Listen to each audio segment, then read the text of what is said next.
श्री रामचरितमानस के उत्तरकांड में बहुत ही सुंदर ढंग से बताया गया कि दैहिक दैविक भौतिक तापा राम राज्य नहीं काहू ही व्यापा।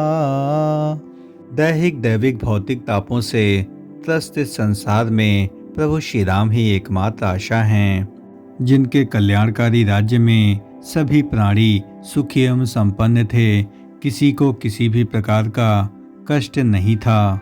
राम राम दोस्तों, मैं भगवान राम का वंशज अभयवीर आपका आपके चैनल में हार्दिक स्वागत एवं अभिनंदन करता हूं। दोस्तों, आज मैं आपको श्री राम जन्मभूमि परिसर में बनने वाली अद्भुत सुरंग के निर्माण कार्यों के विषय में सबसे एक्सक्लूसिव एवं नवीनतम जानकारी प्रस्तुत करूंगा। श्री राम जन्मभूमि के विशाल परिक्षेत्र में सुरंग निर्माण कार्यों का यह सबसे नवीनतम एवं लेटेस्ट वीडियो है, जो कि आपको कहीं भी अन्यत्र देखने को नहीं मिलेगा। और सामने आप देख सकते हैं कि किस प्रकार से राम मंदिर परिसर में सुरंग निर्माण कार्यों को युद्ध स्तर पर किया जा रहा है। यदि इसके वास्तविक लोकेशन की बात करें तो मुख्य मंदिर से पूर्व दिशा की ओर परकोटे के ठीक नीचे टनल के निर्माण कार्यों को संपन्न किया जा रहा है। और इसके निर्माण कार्यों की नवीनतम कार्य प्रगति की बात करें तो लगभग 50 से 55% तक ही इसके निर्माण कार्यों को पूर्ण किया जा चुका है। सामने दिख रहे सुरंग निर्माण कार्यों के अद्भुत परिदृश्य में आप स्पष्ट रूप से देख सकते हैं कि किस प्रकार से सुरंग के ठीक ऊपर भव्य परकोटे को निर्मित किया जा रहा है। और परकोटी की जो संपूर्ण परिधि है वह 800 मीटर के आसपास है। वहीं टनल को 200 मीटर तक ही लंबा बनाया जा रहा है। और यहाँ पर आपको रिटेनिंग वॉल जो कि 800 मीटर की परिधि में है वह स्पष्ट रूप से दिख रही होगी। और इसी रिटेनिंग वॉल के सहारे ही सुरंग के निर्माण कार्य को किया जा रहा है। और रिटेनिंग वॉल जो कि संपूर्ण राम मंदिर का सुरक्षा चक्र यानी सुरक्षा प्राचीर मानी जाती है। और इसी पर ही परकोटे एवं सुरंग को निर्मित किया जा रहा है। और सुरंग निर्माण कार्यों की जो सबसे खास विशेषता है कि इसको भव्य नागर शैली में ही निर्मित किया जा रहा है। और इसमें नमी एवं बाढ़ आदि के प्रकोप से बचाने के लिए यहाँ पर आरसीसी से युक्त कंक्रीट की दीवारें निर्मित की जाएंगी। यहाँ यह भी प्रश्न उठता है कि जब मुख्य मंदिर पूरी तरीके से बंसी पहाड़पुर के पत्थरों द्वारा निर्मित है तो यहाँ पर जो रिटेनिंग वॉल है इसको कंक्रीट से निर्मित क्यों किया जा रहा है। तो इसका सीधा कारण है कि इसको बाढ़ आदि की स्थिति से बचाने के लिए एक आरसीसी दीवार होना अत्यंत आवश्यक है, क्योंकि टनल बनने के बाद यहाँ पर पानी के रिसाव आदि की समस्या एवं नमी आदि से बचाने के लिए इसको पूर्णतः आरसीसी द्वारा बनाया गया है। और इसके बाद ही इसको पत्थरों से पूरी तरीके से ढक दिया जाएगा। और इसके लिए श्री राम जन्मभूमि कार्यशाला में पत्थरों की बेहतरीन ढंग से तराशी की जा रही है। और इसी रिटेनिंग वॉल पर ही इन नक्काशीदार पत्थरों को चिपका दिया जाएगा। और एलएनटी के विशेषज्ञ टीम के द्वारा प्राप्त जानकारी के अनुसार सुरंग के निर्माण कार्यों की प्रक्रिया में पिलर निर्माण की प्रक्रिया लगभग पूर्ण कर ली गई है। और इसके विषय में यह भी जानकारी प्राप्त हुई है कि इस पर छत ढालने का काम लगभग 40% तक पूर्ण कर लिया गया है। और सभी पिलर्स पर बीम ढालने की प्रक्रिया को भी युद्ध स्तर पर संपन्न किया जा रहा है। श्री राम जन्मभूमि परिसर में बन रहे भव्य सुरंग के निर्माण कार्यों की लेटेस्ट जानकारी के बाद अब आपको इसके महत्व एवं उपयोगिता के बारे में भी जानना अति आवश्यक है, क्योंकि जब आप श्री राम जन्मभूमि परिसर में प्रवेश करेंगे तो आपको प्रवेश बिंदु पर ही 2 प्रकार के मार्ग दिखाई पड़ेंगे।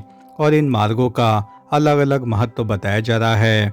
और मंदिर में प्रवेश एवं बाहर निकलने के लिए बेहतरीन वैज्ञानिक तकनीक के साथ ही बेहतरीन आर्किटेक्ट का इस्तेमाल किया जा रहा है। यानी इसमें आने जाने के रास्ते पूरी तरीके से 2 मंजिला निर्मित किए जा रहे हैं। एवं बाहर जाने का जो रास्ता होगा वह सुरंग से होकर के गुजरेगा। यानी जब आप श्री राम जन्मभूमि परिसर से बाहर की ओर जाना चाहेंगे तो आप इसी टनल का इस्तेमाल करेंगे। और आने जाने का रास्ता पूरी तरीके से 2 मंजिला निर्मित किया जा रहा है। और पहली मंजिल पर आने वाले और भूतल पर जाने वाले श्रद्धालुओं का रास्ता होगा। राम मंदिर निर्माण कार्यों की कार्यदायी संस्था LNT द्वारा प्राप्त जानकारी के अनुसार ऐसी योजनाबद्ध तैयारी की जा रही है कि दर्शनार्थी पूर्व दिशा से सिंह द्वार से होते हुए भगवान रामलला के दर्शन करने के बाद मुख्य मंडप एवं गर्भगृह से होते हुए राम जन्मभूमि परिसर से बाहर निकल जाएंगे और लौटने का मार्ग उत्तर पूर्व दिशा यानी ईशान कोण में ही खुलेगा। और भारतीय वास्तुशास्त्र के मुताबिक ईशान कोण में ईश यानी देवी देवताओं का निवास स्थान माना जाता है, यानी यहाँ पर वास्तुशास्त्र के नियमों का भी भरपूर पालन किया जा रहा है। और इसको व्यावहारिक रूप से समझने के लिए जब आप श्री राम जन्मभूमि परिसर में सिंह द्वार से होते हुए नृत्य मंडप, रंग मंडप एवं गूढ़ी मंडप परिसर से जब आप कोली द्वार पर पहुंचेंगे तो वहीं से लगभग 30 फीट की दूरी से प्रभु श्री रामलला के दर्शन करने होंगे, और जिसके लिए आपको केवल 5 से 6 मिनट का ही समय मिलेगा। और दर्शन करने के बाद आपको इसी परिक्रमा पथ से होते हुए टनल के माध्यम से राम जन्मभूमि परिसर से बाहर निकलना होगा। और यहीं पर आपको प्रसाद वितरण की व्यवस्था भी की जाएगी और आप प्रसाद ग्रहण करने के बाद दक्षिणी पश्चिमी छोर पर स्थित कुबेर टीला के भी दर्शन कर सकेंगे, जहां पर जटायु की भव्य प्रतिमा निर्मित की गई है। दोस्तों, श्री राम जन्मभूमि परिसर में बन रहे भव्य सुरंग यानी टनल निर्माण कार्यों के विषय में हमारे द्वारा दी गई जानकारी यदि आपको जरा भी पसंद आई हो तो इस चैनल का हृदय से समर्थन करें, इस चैनल को लाइक करें, शेयर करें एवं सब्सक्राइब करें और कमेंट बॉक्स में पूरी आत्मीयता से जय श्री राम जरूर लिखें। लगभग 8 एकड़ की परिधि में बन रहे विशालकाय परकोटे के ठीक नीचे बन रही सुरंग के निर्माण कार्यों के विषय में यह भी सूचना प्राप्त हुई है कि यहाँ पर बेहतर लाइट की व्यवस्था के लिए वायरिंग कार्यों को शीघ्रता से संपन्न किया जा रहा है। और यहाँ पर छत की शिलाओं में छेद करने के बाद इसमें पाइपें डाल करके वायरिंग कार्यों को संपन्न किया जा रहा है, जैसा कि राम मंदिर के प्रथम एवं द्वितीय तल में छत निर्माण कार्यों में वायरिंग कार्यों को किया गया था। और बेहतर लाइट की व्यवस्था होने से यहाँ पर श्रद्धालुओं को आवागमन में किसी भी प्रकार की परेशानी का सामना नहीं करना पड़ेगा। और इसको बेहतर एवं सुरक्षित बनाने के उद्देश्य से भी इंजीनियरों की टीम भी बेहतर ढंग से कार्य कर रही है। और यहाँ पर टाटा के इंजीनियर्स की टीम को भी तकनीकी पहलुओं के विश्लेषण के लिए बुलाया गया था। और यहाँ पर यह पाया गया कि आने वाले समय में इनकी दीवारों में किसी भी प्रकार की सीलन का प्रकोप ना हो, इसके लिए यहाँ पर RCC ढलाई को भी काफ़ी अधिक बेहतर ढंग से किया गया है। और उम्मीद है कि लगभग 2025 तक परकोटा एवं टनल के निर्माण कार्यों को पूर्ण कर लिया जाएगा, क्योंकि परकोटा जितना ही अधिक तेज़ी से बनेगा उतना ही तेज़ी से टनल के कार्यों को भी किया जा सकेगा, क्योंकि ये निर्माण कार्य एक दूसरे से जुड़े हुए हैं, अतः इसको अलग रूप में नहीं देखा जा सकता है। सुरंग निर्माण कार्यों के महत्वपूर्ण पहलू के विषय में जानकारी देते हुए कार्यदायी संस्था के प्रोजेक्ट मैनेजर विनोद मेहता जी ने बताया कि राम मंदिर में निर्माण कार्यों के बाद यहाँ पर श्रद्धालुओं की संख्या का सहज अनुमान नहीं लगाया जा सकता है।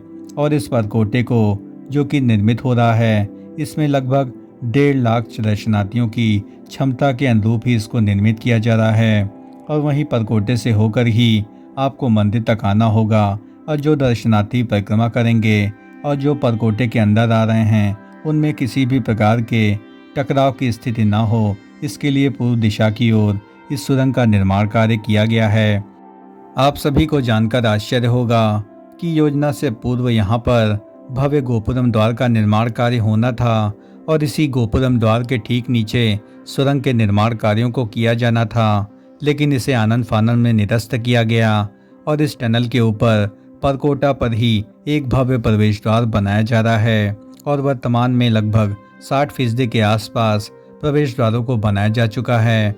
और यदि यहाँ पर गोपुरम द्वार का निर्माण कार्य होता तो यह उत्तर एवं दक्षिण संस्कृतियों को आपसी समावेशन के साथ ही दोनों संस्कृतियों को एक करने में काफ़ी महत्वपूर्ण भूमिका निभाता, लेकिन फिलहाल यह योजना स्थगित होने से काफ़ी अधिक क्षति भी हुई है, क्योंकि राम मंदिर को राष्ट्र मंदिर बनाने की जो संकल्पना है उसमें नागर एवं द्रविड़ शैली का समावेशन होना भी अति आवश्यक माना गया था। दोस्तों, श्री राम जन्मभूमि परिसर में बन रहे भव्य टनल यानी सुरंग के निर्माण कार्यों के विषय में हमारे द्वारा दी गई जानकारी यदि आपको जरा भी पसंद आई हो तो इस चैनल का हृदय से समर्थन करें। इस चैनल को लाइक करें, शेयर करें एवं सब्सक्राइब करें और कमेंट बॉक्स में पूरी आत्मीयता से जय श्री राम जरूर लिखें। धन्यवाद। राम राम राम राम।